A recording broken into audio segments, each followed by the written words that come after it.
नमस्ते, मैं सुशील कुलकर्णी। आप देख रहे हैं analyser news. Bharatiya Janata party के कार्यकर्ता एवं समर्थक मोदी के नीतियों से दूर होते जा रहे हैं, ऐसा मुझे लग रहा है। मैं क्यों ऐसी बात कह रहा हूं? मोदी की नीति ही आजकल भारतीय जनता पार्टी की नीति है। भारतीय जनता पार्टी की नीति को मोदी जी ने एक्सेप्ट कर लिया और मोदी जी की नीति अब भारतीय जनता पार्टी के नेता चला रहे हैं, कार्यकर्ता चला रहे हैं। अब क्यों दूर हुए हैं? पहले मोदी जी की नीति क्या है समझ लेते हैं। नीति यह है कि राजकीय क्षेत्र में जब जब भी विपक्ष पर टूट पड़ना होता है या विपक्ष पर कोई वार करना होता है तो मोदी जी कभी भी उनके खेमे में जाकर वार नहीं करते हैं। पहले विपक्ष को अपने खेमे में आने देते हैं, अपने मैदान में आने देते हैं और उसके बाद उनके ऊपर वार करते हैं। विपक्ष तितर बितर हो जाता है। लेकिन इसी चीज को आजकल भारतीय जनता पार्टी के कार्यकर्ता भूलते हुए दिखाई दे रहे हैं। अब वो विपक्ष के घर में जाकर, विपक्ष के मैदान में जाकर उनके ऊपर वार कर रहे हैं। शायद यहां कोई गलती हो सकती है। बात है राहुल गांधी भारत जोड़ो यात्रा पर निकले। अब राहुल गांधी की भारत जोड़ो यात्रा सभी राज्यों के सीमावर्ती क्षेत्र से होकर जा रही है। कह तो रहे हैं भारत जोड़ो, लेकिन पंजाब, यूपी में ज्यादा नहीं, हिमाचल नहीं, हरियाणा नहीं, राजस्थान जो अपना राज्य है उसके साथ लग कर जा रहे हैं। राजस्थान के बाद गुजरात को नहीं स्पर्श करेंगे, मध्य प्रदेश में इंदौर में जाएगी और वहां से महाराष्ट्र में आएगी और महाराष्ट्र में एक दो रैलियां करके फिर साउथ में कर्नाटक से होके निकल जाएगी।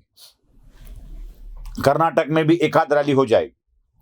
अब अगर राहुल गांधी भारत जोड़ो यात्रा पर निकले हैं तो उनके ऊपर इन विषयों पर चर्चा करना ठीक है। चलो, आप पहले आपने वो सवाल उठा लिया कि आप कन्हैया कुमार को लेके जा रहे हैं। भारत तेरे टुकड़े होंगे की घोषणा देने वाले कन्हैया कुमार अब भारत जोड़ो यात्रा में सहभागी हो रहे हैं। भारत तोड़ो यात्रा करने वाले कन्हैया कुमार भारत जोड़ो की बात कह रहे हैं। यहां इसकी हद तक यह ठीक था। या राहुल गांधी के रैलियों के मुद्दों पर चर्चा करना भी ठीक था। लेकिन राहुल गांधी ने शर्ट कौन सा पहना है, वो किन लड़कियों के साथ घूम रहे हैं, उनके साथ दिखाई दे रही लड़की कौन है, कितने हजार की शर्ट उन्होंने पहनी है, टी शर्ट की प्राइस क्या है, इस विषय पर चर्चा करना मुझे लगता है व्यर्थ है। ये एक चांस देना है। यह बात कांग्रेसियों को भारतीय जनता पार्टी के खिलाफ आवाज उठाने में मदद करेगी। आप किस बात पर राहुल गांधी को बोल रहे हो? चलो, मुद्दों के तथ्यों के आधार पर किया जा रहा विरोध हम समझ सकते हैं। उसको मान लिया जाता है कि चलो ये विरोध है, ये भारत जोड़ो यात्रा के खिलाफ, भारत जोड़ो यात्रा में हो रही प्रॉब्लम्स को सामने ला रहे हैं। राहुल गांधी ठीक से पहुंच नहीं पा रहे हैं। अब उनके भाषणों को तक भी ठीक है, मतलब वो लीटर वाला मुद्दा है, आटा लीटर में मिलता है, वो वाला मुद्दा है, यहां तक की हद तक ठीक है। लेकिन शर्ट कौन सी पहनता है, किन लड़कियों के साथ घूमता है, शर्ट की प्राइस क्या है, अगर आप ऐसे वार करोगे तो अपने ऊपर भी वार झेलोगे, अपने नेताओं के ऊपर वार भी झेलोगे। ये समझ लेना चाहिए। अगर आप राहुल गांधी के कुछ हजार वाला शर्ट निकालते हैं तो मोदी का जैकेट भी निकाला जाएगा, उनका कोट भी निकाला जाएगा और यही बात भारतीय जनता पार्टी के लिए उत्तर देने के लिए बाध्य करेगी।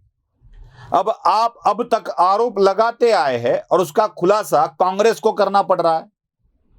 अब जबकि कांग्रेस की तरफ से ऐसे ही सवाल पूछे जाएंगे तो इसका जवाब भी भारतीय जनता पार्टी को देना पड़ेगा और इन्हीं सवालों के जवाब में भारतीय जनता पार्टी उलझ जाएगी। मोदी जी कभी भी सवालों के जवाब देने में उलझते नहीं हैं, यह ध्यान रखना चाहिए। आप सवाल पूछते रहो, इनके जवाब देने की कोई जरूरत उनको नहीं लगती है, क्योंकि इन जवाब देने में और खुलासा करने में ही वक्त चला जाता है, उसमें काम नहीं होता है। अगर आप इस तरह के आरोप राहुल गांधी पर करोगे और वो आरोपों की जगह आपके ऊपर आरोप लगाते जाएंगे तो मुझे लगता है भारतीय जनता पार्टी भी उसी चक्रव्यूह में उलझ जाएगी जिसमें मोदी जी कभी भी उलझना नहीं चाहते हैं।